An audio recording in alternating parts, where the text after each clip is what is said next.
Reubeuss TV mooy suñu télé. La chaîne de la vérité. tasaare leen ko. Jarmay lenge njulo manjay. Jarmay lenge njulo manjay. Jarmay lenge njulo manjay. Nawo wori ndomba. Nawo wori ndomba.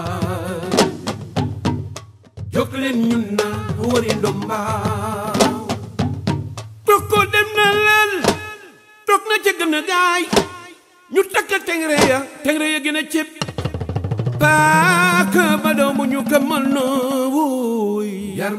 asalaamaaleykum ñu ngi leen di nuyu di leen ziar yéen ñu suivre seen chaîne YouTube Reubeuss TV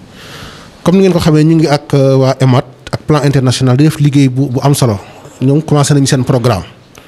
jóge nañu fële ci Yoff APIX wan jeunes yi nga xam ne jamono ji ñoo nekk def formation bi pour wàcc sur le terrain mën a sensibiliser population sénégalaise nekk nag ay ndaw. bu ñu fi jógee nag dugg nañ fii ci Wakaam nag dañ fi dajal ku ñu ne Mouhamed Gueye nekk président réseau des relais district ouest nag boo ko déggee moom moo ëmb Yoff Ngor ak Wakaam dañ koy bàyyi mu wax dalal ko mu nuyoo waxtaan ak population district bi yëpp zone bi ak population Sénégal monsieur Gueye ñu ngi lay nuyu. salaamaaleykum mbokk yi. ñu ngi leen di nuyu ku nekk ci turam ak santam di nuyu téléspectateurs yëpp di nuyu mbokku àdduna bi yëpp waa Wakaam ak waa district yëpp vraiment ñu ngi leen di nuyu seen tur ak seen sant di ñaan yàlla li nga xam ne moom mooy mbas mi yàlla jëlee ñu ko fi ci li mu gën a gaaw ci daraja Seydina Muhammad. gis nga plan de riposte bi nga xam ne EMAD ak plan international tëral nañ ko pour xeex Covid 19. mën nañ ne sax démb tegoon nañ fi yeneen plan doon xeex yeneen mbir lu jëm ci prévention routière mais tey Covid 19 moo tax ñuy wax te formation bi commencé na yéen noo leen ko accueillir. donc tout au début damay commencer di remercier waa plan international par le biais de l'EMAD di ñaan yàlla gën leen dooleel vraiment ñun dañuy am contenté trop ci mbir mi parce que. ñëw na ci waxtu bi mu war a ñëwee parce que jamono ñu toll nii defe naa population bi soxla nañ trop li nga xam ne moom la ñu jagleel nii muy mbir moo xam ne dañ ko jëmale ci askan wi pour aar askan wi boo xoolee li nga xam ne moom mooy slogan bi ñu tuddee 3A muy ànd aaru dafa wuyusee mbir mi vraiment waa plan ñu ngi leen di rafetlu bu baax a baax seen appui di wax ne vraiment ñu ngi koy accueillir vraiment projet bi à bras ouverts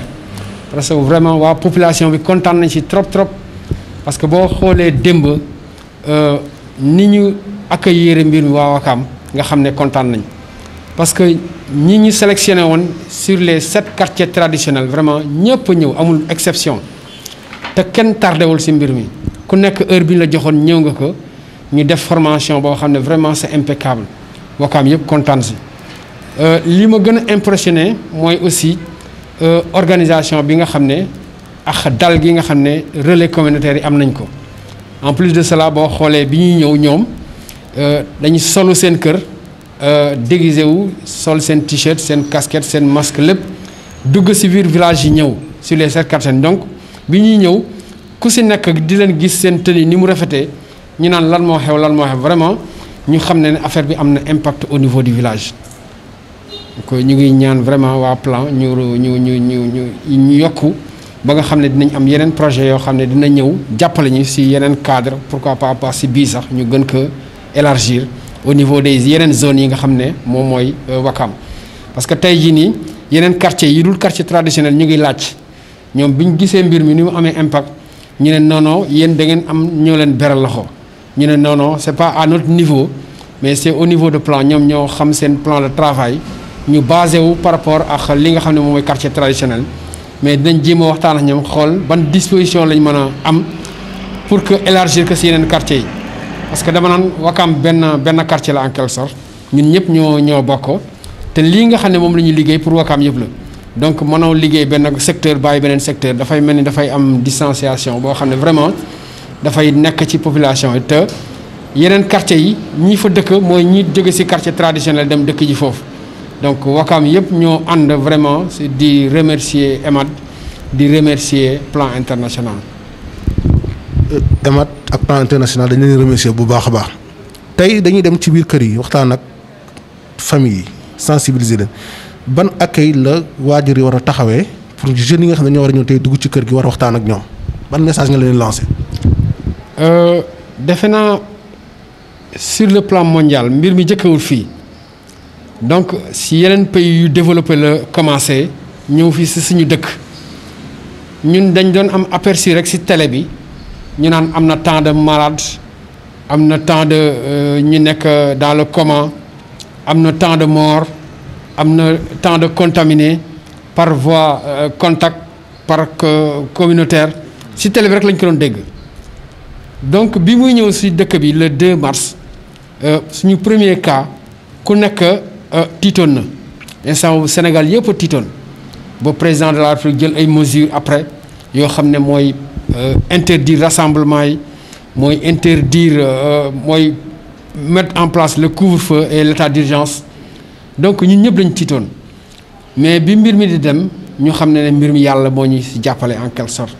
mais du tere ñun en tant que population am na disposition boo xam ne moom la ñu war a jël pour que mbir mi arrêté ku nekk gis na ne situation fi mu toll actuellement nii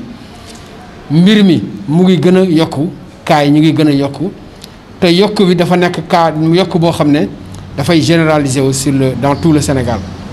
donc ñun ñëpp amul exception Sénégal yëpp ñoo jël mbir mi en main ku si nekk fii nga nekk nga xool ban touche nga war a apporter pour que mbir mi arrêté nous sommes tous des acteurs amul góor amul jigéen amul mag amul ndaw amul kii fii la bokk amul ku fël la bokk ku nekk xam ne ne feebar bi du ne dafay ñii lay jàpp wala ñii lay jàpp amul borom xaalis amul ku ñàkk te tey jii boo xoolee situation bi fi mu toll nii yàlla suturaal nañu ba li nga xam ne moom mooy autorités yi ñu ngi siy def li ñu mën ba mbir mi mën a taxaw mais li nga xam ne moom mooy acte bi gën a am solo ñun population ñoo ko yor état li ñu moom man mooy informer sensibiliser waxaax nit ñi bu nit ki feebare mu jël ko en charge encadré ko faj ko donc ñun population pour feebar bi bañ a law ñun ñoo yor mbir moomu donc ñun ñoo war a taxaw si mbir moomu xool nan la ñuy associé woo nan la ñuy comporté woo pour jël ay dispositions pour que feebar bi bañ a yokk si dëkk bi. asalaamaaleykum ñu ngi leen di nuyu di leen ziar yéen ñu suivre seen chaîne YouTube Rebeuss TV comme ni ngeen ko xamee fan yëpp ñu ngi ci benn plan boo xam ne jëm ci xeex coronavirus ànd ceeg EMAD ak Plan International ñu nekkoon nag defal formation ci gox yu bari fii ci Dakar tey nag ñu ngi fii ci Rebeuss war a defal ay jeunes benn formation boo xam ne dañ leen di jàngal lan mooy Covid-19 ñu xam ay points forts ak ay points faibles comme ni ko chef de l'État waxee on va apprendre à vivre avec le virus te sooy dëkk ak nit il faut nga xam moom mooy gaaw ci biir formation boobu nag ay responsable politique dañ fi teew comme Rebeuss nag xam ngeen ne dañ fi dugg wax ci politique te wax ni jaar ni ci Pape Diouf moom nag moo fi teewal tey waa responsable politique yi nekk Dakar Plateau ñu nekk Rebeuss dañ koy bàyyi bu nuyoo wax ni tamit initiative bi EMAD jël ak Plan International moom nan la ko gisee Pape Diouf mu ngi lay nuyu. maa ngi lay fay di leen gërëm di leen sant di nuyu waa EMAD di sargal waa Plan International waa Rebeuss TV tam maa ngi leen di gërëm donc tey teewaay bi fii li ko waral mooy d'abord rafetlu initiative bi parce que jamono lu mu laaj rek loolu lañ ko war a jox fi mu ne nii dañu toll si jamonoy mbas mi nag dañ ko war a xeex boo koy xeex nag danga ko war a xam boo ko xamee ba pare nga doog ko xeex pour ñu xam ko nag dañu koy xamal ñi nga xam ne nag dañuy jógtee vraiment pour xamal askan bi lan mooy feebar bi ñooñu ñooy soldat de premier plan donc ñi nga xam ne ñooy jàngale feebar bi wax ni ñuy manifesté woo wax ni ñu koy moytoo ñooñu je pense que tey ñoom ñooy ñi nga xam ne ñoo gën a am solo si feebar bi donc loolu initiative yooyu bu ñu ko gisee ñu koy def suñu commune di ko def suñu quartier du ñu def lu dul rafetlu ko parce que ñun ñoo ko commencé avec les moyens du bord suñu gisee ay ONG yu toll ni EMAD ak plan international ñoo fekk suñu si xeex boobu comme ñun je pense que du ñu def lu dul rafetlu ko donc initiative bu rafet la initiative bu am solo la moo tax tey ñu bàyyi lépp ñëw fii témoigner vraiment suñu gratitude ak suñu remerciement ci ñooñu nga xam ne lu jëmale askan bi kanam rek moo leen tax monsieur Diouf xam nañu ne Rebeuss bi Dakar Plateau la nekk te Rebeuss nekk na quartier populaire nit ñi bari nañ ci trop ñu fi xëy di fi dugg par jour rek kenn xamul nu mu toll tey yéen loolu ban stratégie nga yaakaar suñ ko tegee niñ mën a xeex feebar te gis nañu fan yi ñuy naan Rebeuss am na cas Dakar Plateau am na cas tey yow ban stratégie nga yaakaar suñ ko tegee ndaw ñu teg ko dañ mën a xeex feebar bi fii. waaw Rebeuss yemul rek ci cas Rebeuss am na sax décès Plateau bu ñu naxante xam nga Olof Njaay dafa ne sa bopp buy metti ngay faj sa tànk doo wér tey nañu xam ne Plateau feebar bi dugg na fi ñu conscience yi loolu ñu xam ne feebar bi def na fi ay dégâts ñu conscience yi loolu ba pare ñu doog mën a taxaw jàkkaarloog feebar bi parce que peut-être tey bu doon ñun Plateau ñun ñoo am particularité ci communes yu nekk Sénégal yépp entre ñi fi yeewoo ak ñi fi ñëw ñun ñooy xolu Sénégal tey boo ñi fi fanaan boo ko méngalee ñi nga xam ne ñooy xëy ñëw fi day mel ni yàlla ak yàlla donc ñun feebar bi mun na jóge feneen wàll ci si ñun kon stratégie bu état bi mun a teg stratégie bu collectivité locale bi mun a teg fii lañ ko war a gën a fësale parce que tey aaratuñu ñi nga xam ne ñoo nekk Plateau rek mais dañuy aar ñi nga xam ne ñoo dëkk Plateau ak ñi nga xam ne ñooy ñëw di ut si biir Plateau donc fu gars yi defee benn ci yeneen communes yi fii war nañ mettre les bouchées doubles xeex bi nag ah du miracle xeex bi sensibilisation la parce que il faut que askan bi gëm ne feebar bi am na